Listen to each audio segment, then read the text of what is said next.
CBSE update educator में आपका स्वागत है। चैनल पर नए हैं तो चैनल को सब्सक्राइब कर लीजिए, बेल आइकन दबा लीजिए, जिससे आने वाला हर नोटिफिकेशन आपको मिलता रहे। हम आपके लिए लेकर आते हैं रोजाना साइंस सब्जेक्ट की एनसीईआरटी पैटर्न पर आधारित टॉप 20 क्वेश्चन की एमसीक्यू टेस्ट सीरीज, जिसमें से ऑल कंपटीशन में सवाल पूछे जाते हैं।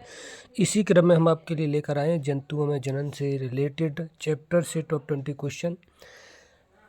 तो वीडियो के अंत तक बने रहिए। अभी तक चैनल को सब्सक्राइब नहीं किया तो चैनल को सब्सक्राइब कर लीजिए, वीडियो को शेयर कर दीजिए, लाइक कर दीजिए, कमेंट कर दीजिए। जी हाँ, चलो वीडियो की शुरुआत करते हैं। पहला प्रश्न है, नर और मादा युग्मक मिलकर क्या बनाते हैं? युग्मनज बनाते हैं, जरायुज बनाते हैं, मुकुल बनाते हैं या फिर शुक्राणु बनाते हैं? तो इसका सही आंसर होगा युग्मनज बनाते हैं, ठीक है ना, जिसको जायगोट भी बोलते हैं। ये वाला। अगला, आंतरिक निषेचन होता है मादा के शरीर में, मादा के शरीर के बाहर, शरीर के अंदर में, नर के शरीर में, नर के शरीर से बाहर। तो इसका सही आंसर होगा मादा के शरीर में। अगला प्रश्न है, मादा युग्मनज युग्मजन तथा नर युग्मनज के संयोजन की विधि कहलाती है? युग्मनज, निषेचन, परागकण या फिर इनमें से कोई नहीं।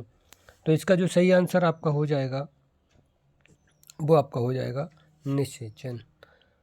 ये। अगला, वे जंतु जो सीधे शिशु को जन्म देकर अंडे देते हैं उन्हें कहते हैं अंडप्रजक, जरायुज, सहस्वज या फिर लैंगिकज, लैंगिकज, ठीक है ना। तो इसका सही आंसर हो जाएगा आपका अंडप्रजक। अगला, एक युग्मनज में पाए जाने वाले केंद्रकों की संख्या होती है 1, 2, 3 या 4? एक हो जाएगी।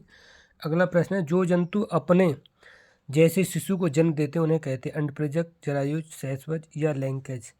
तो इसका जो सही आंसर है वो आपका हो जाएगा, ये कहलाते हैं जरायुज, ठीक है ना, बच्चे देने वाले कह सकते हैं। अगला, मुकुलन द्वारा जनन निम्नलिखित में से होता है? हाइड्रा में, पैरामीशियम में, अबीमा में या फिर बैक्टीरिया में? तो ये हाइड्रा में पाया जाता है। अगला प्रश्न है, हाइड्रा में जनन की विधि है बहुविभाजन, मुकुलन, खंडन, द्विभाजन, ठीक है ना। तो अभी ऊपर प्रश्न हुआ उसी का प्रश्न आ गया, मुकुलन द्वारा।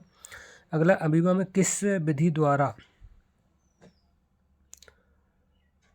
जनन होता है? मुकुलन द्वारा, खंडन द्वारा, द्विभाजन द्वारा या फिर बहुविभाजन द्वारा? तो ये बहुविभाजन द्वारा होता है, ठीक है ना। अगला प्रश्न है, बाह्य निषेचन होता है मादा के शरीर में, मादा के शरीर के बाहर, नर के शरीर के बाहर, नर के शरीर से बाहर, ठीक है ना। तो इसका जो सही आंसर हो जाएगा आपका वो मादा शरीर के बाहर। अगला प्रश्न है, मुर्गी अंडे के ऊपर क्यों बैठती है? ऊष्मायन के लिए, द्विखंडन के लिए, आराम करने के लिए या फिर मुकुलन के लिए? तो ये ऊष्मन के लिए ऊपर बैठती है। अगला प्रश्न आपका है, किसके अंडे कवच से ढके होते हैं? मुर्गी के नहीं ढके होते हैं, मुर्गी के, मेढक के, गाय कुत्ते के। अब यहाँ पर है किसके अंडे, अंडे की बात चल रही है, ठीक है ना, किसी बात चली अंडे, क्योंकि लार्वा के रूप में होते हैं। तो इसका जो सही आंसर होगा वैसे, ठीक है ना। अब यहाँ कुत्ता दे रहा है, कुत्ता अंडा देता नहीं है, ठीक है, गलत फीड हुआ है, मेढक होना चाहिए इसका आंसर, ठीक है। और हालांकि मेढक लार्वा छोड़ता है, उसका जो अंडे होते हैं, लार्वा जो होते हैं वो ढके नहीं होते हैं, ठीक है, ऐसे ही ओपन होते हैं, बाहर निषेचन होता है, ठीक। तो यहाँ क्वेश्चन के हिसाब से कुत्ता तो बिल्कुल भी नहीं होगा। ये किसके अंडे कवच से ढके नहीं होते हैं?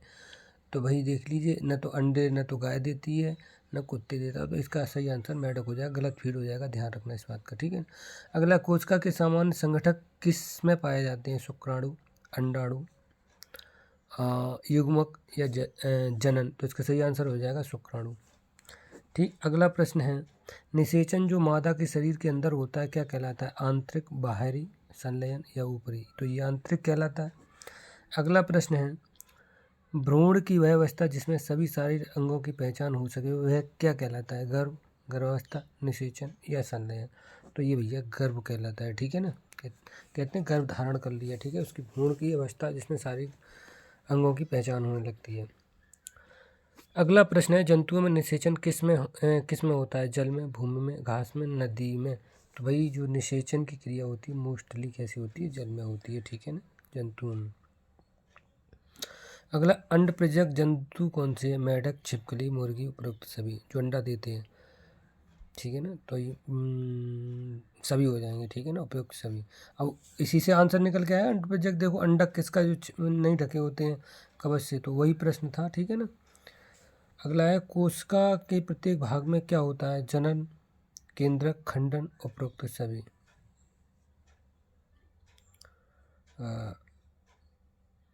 तो इसका भी हो जाएगा उपरोक्त सभी।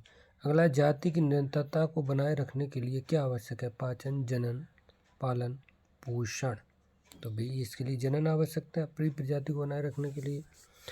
अगला प्रश्न है एक ही जनक नए जीव को जन्म देता है उसे क्या कहते हैं? लैंगिक।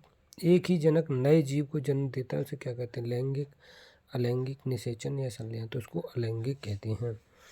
तो दोस्तों आज की वीडियो कैसी लगी आपको कमेंट के माध्यम से बस बताइएगा। वीडियो को ज़्यादा से ज़्यादा लाइक कर दीजिए, शेयर कर दीजिए, कमेंट कर दीजिए, और चैनल को अभी तक सब्सक्राइब नहीं किया है तो प्लीज़ चैनल को सब्सक्राइब कर दीजिए, ठीक है ना। आज के इतना ही। Thank you so much. जय हिंद, जय भारत।